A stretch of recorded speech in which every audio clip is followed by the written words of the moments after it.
Una pregunta rápida. Cuando viajas, ¿qué es lo que más valoras? Exacto, que el vuelo salga y llegue a tiempo. Aeroméxico fue reconocida por Cirium como la aerolínea más puntual del mundo en 2025, por segundo año consecutivo. Casi 200,000 vuelos operados en el año y más del 90% llegaron puntuales. Un logro que refleja el trabajo diario detrás de cada viaje.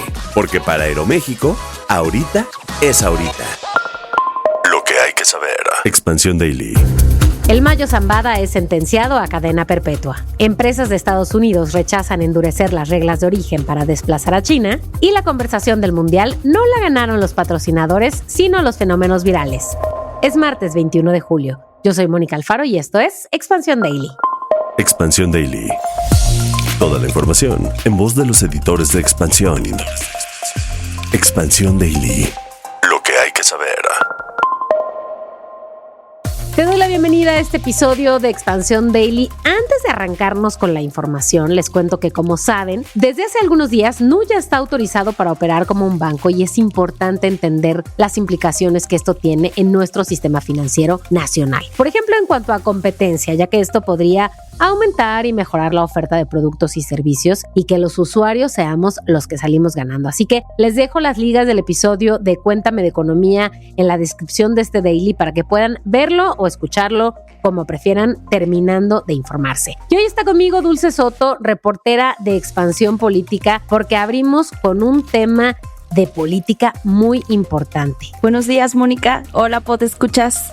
Y empecemos a hablar del Mayo Zambada, que es el fundador y ex líder del cártel de Sinaloa, quien fue sentenciado a cadena perpetua por el juez federal del Tribunal del Distrito Este de Nueva York, Brian Cogan. Cuéntanos los detalles, Dulce. Mira, Mónica, esta sentencia llega casi 2 años después de que el Mayo Zambada fue entregado a la justicia estadounidense y 11 meses después de que se declarara culpable de los delitos de narcotráfico, lavado de dinero y crimen organizado. Esto sucedió en una audiencia previa que se realizó en agosto de 2025 y aceptó este acuerdo de culpabilidad para evitar llegar a un juicio. Entonces, digamos, ya conocía que iba a tener esta sentencia de cadena perpetua, pero ya se oficializó ayer. El juez de Estados Unidos dictó la sentencia ayer, que implica que el Mayo Zambada esté en prisión de por vida y también autorizó un decomiso de $15,000 millones al patrimonio de Zambada para reparar los daños que ocasionó. Bueno, además se aceptaron las peticiones de los abogados del Mayo y recomendó un penal específico con servicios médicos especializados para que él pueda recibir atención de salud física y mental. Esta sentencia que ya explicas se emitió después de que se aplazó la fecha original al menos 2 ocasiones porque Frank Pérez, que es el abogado defensor del Mayo, pidió este tiempo para presentar el memorando de sentencia ante algunas dificultades que tenían para recabar toda la información gracias a la violencia que hay en Sinaloa. Entonces, bueno, lo que sí tienen es un acuerdo de culpabilidad en donde se logró negociar que no se solicitara la pena de muerte, sino esta cadena perpetua. Ahora que el Mayo Zambada ya recibió esta sentencia, ya tenemos a estos 2 grandes narcotraficantes del cártel de Sinaloa en prisión en Estados Unidos, ¿no? Porque recordemos que Joaquín El Chapo Guzmán, el otro líder del cártel de Sinaloa, también fue condenado a cadena perpetua en 2019. Fíjate que interesante lo que pasó ayer en términos de lo que dijo el Mayo Zambada. Leí un mensaje que llevaba escrito antes de que lo condenaran, en donde dijo que se arrepintió de su carrera criminal, que aceptó la responsabilidad por los delitos que había cometido e incluso exhortó a la juventud a no seguir sus pasos. Dijo que no había justificación alguna para lo que hizo. Y en este estado en el que pues es sorprendente a veces ver a los grandes capos en un estado físico debilitado, sin esposas, aceptó el castigo que recibió. Digo, ya no le quedaba de otra, pero dijo lamentar el daño que había causado y que no había ninguna compensación posible por lo que había hecho.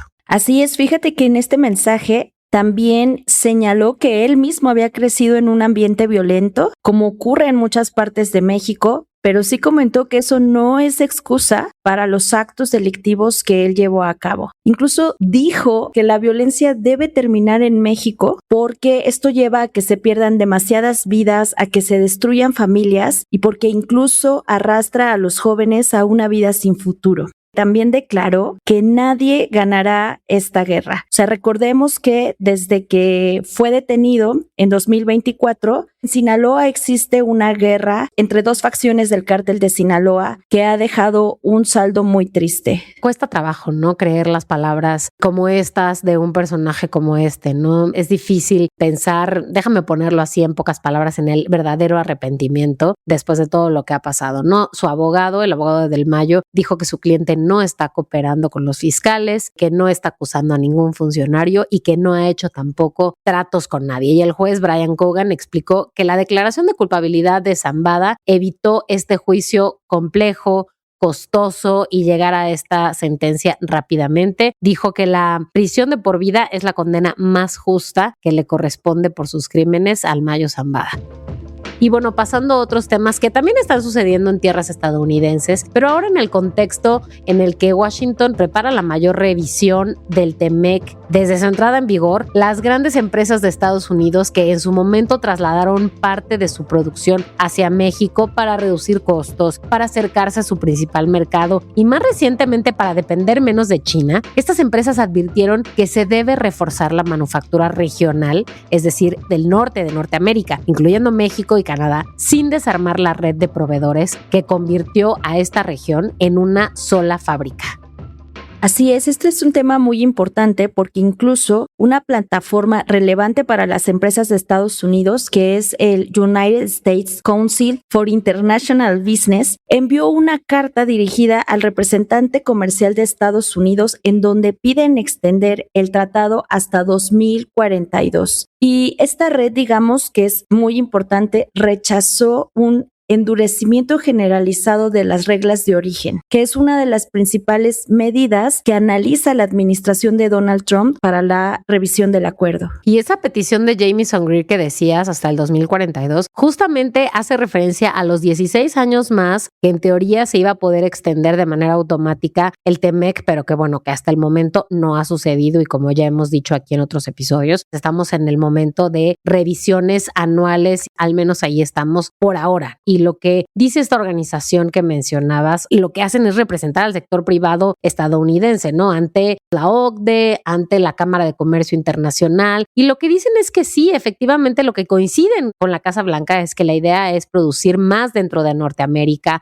combatir la triangulación de mercancías para reducir la dependencia de China, pero eso sí, aseguró que modificar ampliamente las reglas de origen lo que va a hacer es elevar los costos, va a reducir la competitividad internacional de estas empresas e incluso podría generar consecuencias potencialmente devastadoras para empresas exportadoras que lo que hacen es depender de proveedores que están instalados en la región de Norteamérica. Y hace apenas unos días, justamente, Greer confirmó que Estados Unidos y México ya trabajaban en una revisión de las reglas de origen para elevar el contenido regional, sobre todo para la industria automotriz, pero también se consideran otros sectores como el de la electrónica, la industria farmacéutica, y la idea clave es que están buscando reducir la presencia de los insumos asiáticos dentro de las cadenas productivas norteamericanas. Y a ver, una buena parte de los productos que hoy se comercializan entre estos tres países, lo que hacen es acreditar su origen a través de un mecanismo que se conoce como clasificación arancelaria, que es un sistema que permite demostrar el cumplimiento de este tratado sin hacer demasiados cálculos complejos sobre el porcentaje exacto del contenido regional. Y lo que sí es que tomar de referencia el modelo, por ejemplo, que se utiliza para la industria automotriz y tratar de llevarlo al resto de la economía, no es buena idea porque implicaría mayores costos administrativos, una menor competitividad y una carga adicional para las empresas y los gobiernos, porque lo que sucede con este sistema es que exige cálculos permanentes, sostenidos sobre el contenido regional, información muy detallada sobre cientos de proveedores, auditorías constantes y mayores verificaciones por parte justo de las autoridades aduaneras, y eso termina por no ser funcional para otras industrias. Entonces, lo que se propone es que cualquier modificación sea excepcional, esté respaldada por evidencia técnica y construida junto con la industria y aplicada mediante periodos de transición razonables, no inmediatos. Lo que hace este consejo, el United States Council for International Business, es que propone fortalecer la producción regional a través de incentivos de inversión, a través de financiamiento preferencial, a través de simplificación regulatoria y una supervisión más estricta, pero de inversiones extranjeras. Dulce, sigamos con temas del TEMEC porque se está abriendo una nueva batalla laboral que lo que va a hacer es que va a presionar a empresas exportadoras.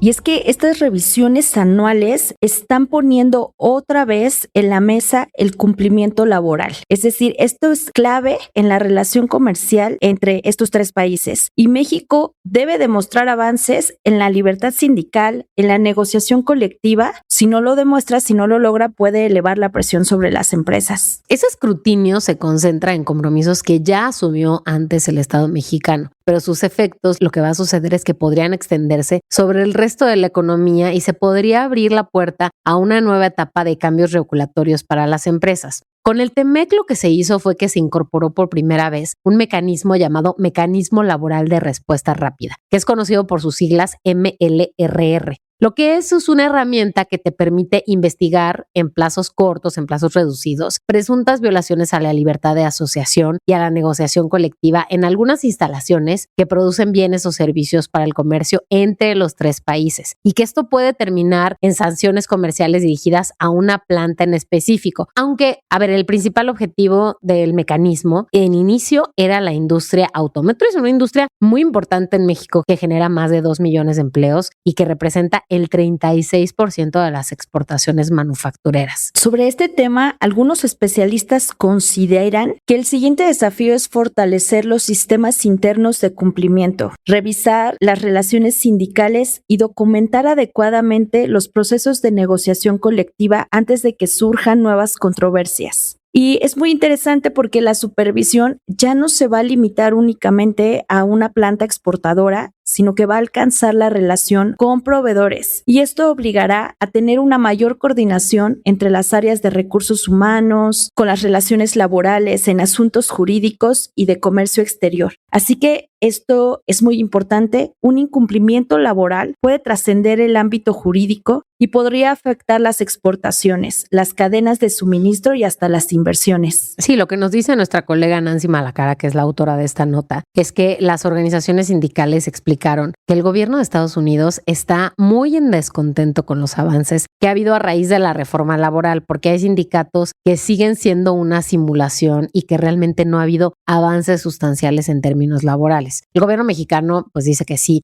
La cosa es que esto va a provocar una mayor presión sobre algunas industrias que son consideradas estratégicas para esta integración regional, no solo la automotriz, sino el acero, el aluminio y parte del sector agroalimentario, que es muy importante. Y la experiencia de los últimos años ya sugiere que las revisiones del TEMEC sí pueden trascender el ámbito estrictamente comercial, pues la reforma laboral de 2019 nació de los compromisos asumidos por México en el tratado, pero terminó modificando las reglas para todo el mercado laboral.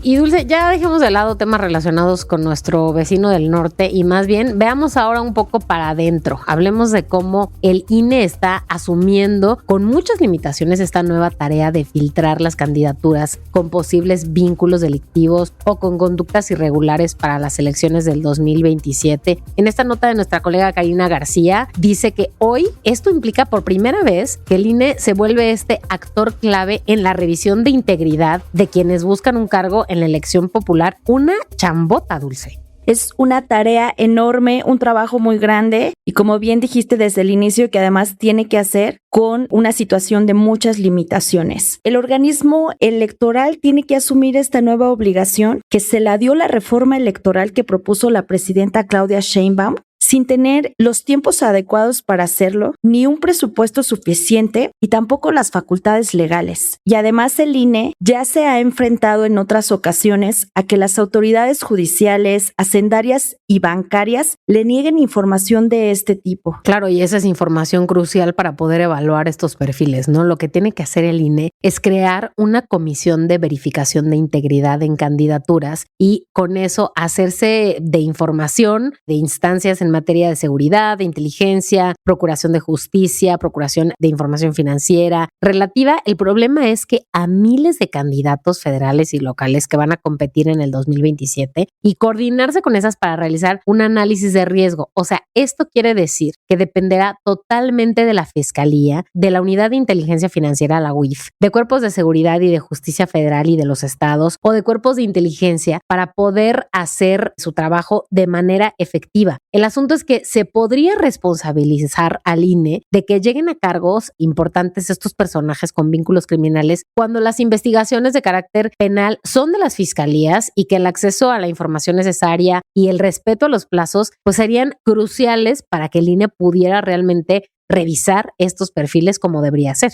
Y además este trabajo, como ya decíamos, se hace con tiempos muy limitados. Si consideramos los tiempos de la elección pasada, la de 2024, las revisiones de los candidatos tendrían que hacerse de manera simultánea en cuanto inicie el registro y hasta la declaratoria de procedencia, es decir, en 15 días. Y como ya decía, se tienen que analizar miles de candidaturas, por lo que ya tendría que instalarse esta comisión que debe poner el INE. También deberían establecerse los procesos a realizar, incluso deberían modificarse las fechas del calendario electoral y poner en marcha un sistema electrónico para que cada partido o cada candidato pueda subir su información digitalizada para que esto permita acelerar la revisión de los perfiles. Además está el asunto de que en manos del INE quedaría generar los indicadores de riesgo, o sea, definir los elementos que se van a considerar para poder determinar casos de atención y firmar convenios de colaboración con las instancias de seguridad y justicia que pueden establecer los tiempos de respuesta con plazos más reducidos que los que hay hoy actualmente, porque de otra manera pues no nos dan los tiempos, ¿no? Además, la otra cosa que hay que considerar es que era necesario realizar alguna labor de carácter institucional para tratar de filtrar o tratar de impedir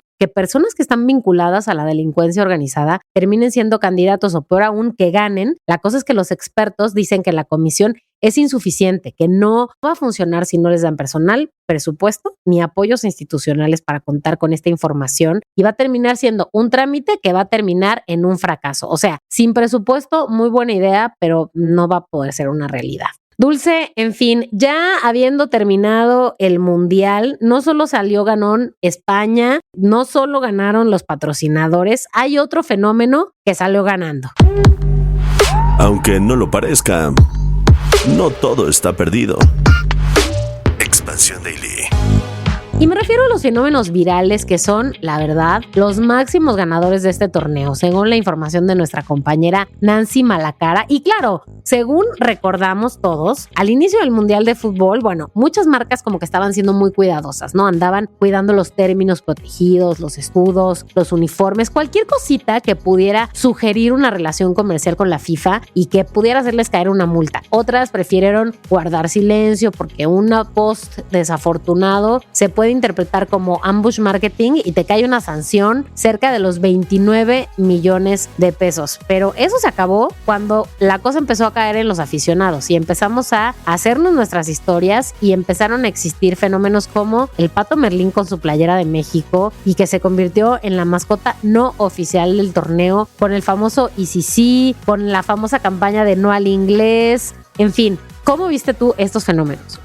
Me encantan esos fenómenos virales y creo que ayudaron mucho a las empresas a salir de esta dificultad. Porque, oye, una multota de 29 millones de pesos, por supuesto que entiendo por qué estaban tan cuidadosas. Pero fíjate que esto permitió a las marcas incorporarse a la conversación digital, recuperar una visibilidad que las restricciones legales parecían limitar. Y el impacto fue considerable. Se estima que solo el fenómeno del Pato Merlín generó 4.500 millones de impresiones potenciales, mientras que esta famosísima frase de México para el mundo, el ICC, acumuló otros 505 millones. Y la conversación en torno al partido entre México y Ecuador superó las 19.400 menciones de casi 9.200 autores únicos. También generó 6 millones de interacciones y un alcance potencial de 7.000 millones de impresiones. Bueno, y además miles de aficionados crearon imágenes, frases, personajes propios. Las marcas lo que entendieron fue que había que reaccionar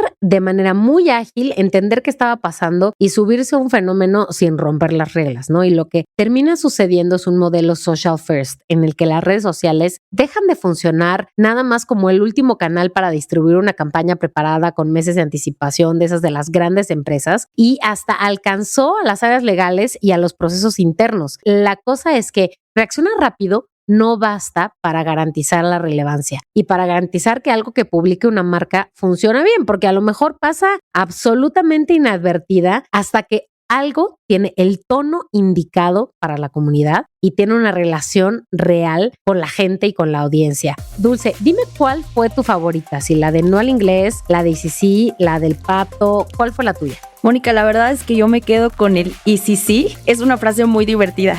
Sí, una filosofía de vida, dicen algunos. Una filosofía de vida a partir de 2026. La favorita mía es la de No al Inglés, aunque duró poco antes del partido contra Inglaterra. Y queremos leer en los comentarios cuál fue su favorita, su tema viral favorito de este mundial. Ya saben que, como siempre, leemos todos los comentarios que nos dejan en Spotify y todas las plataformas. Dulce, gracias por estar hoy en el Expansión Daily. Muchas gracias, que tengan bonito día. Y ya saben que toda la información sobre estos y otros temas están disponibles siempre en expansión.mx. Y leemos sus comentarios en las redes sociales de Expansión, en todos lados, @expansiónmx. Nos escuchamos mañana. Expansión Daily. Lo que hay que saber de lunes a viernes a las 6 de la mañana. Expansión Daily, un podcast de Expansión. Este episodio llega a ti gracias a rss.com, el podcasting hecho simple.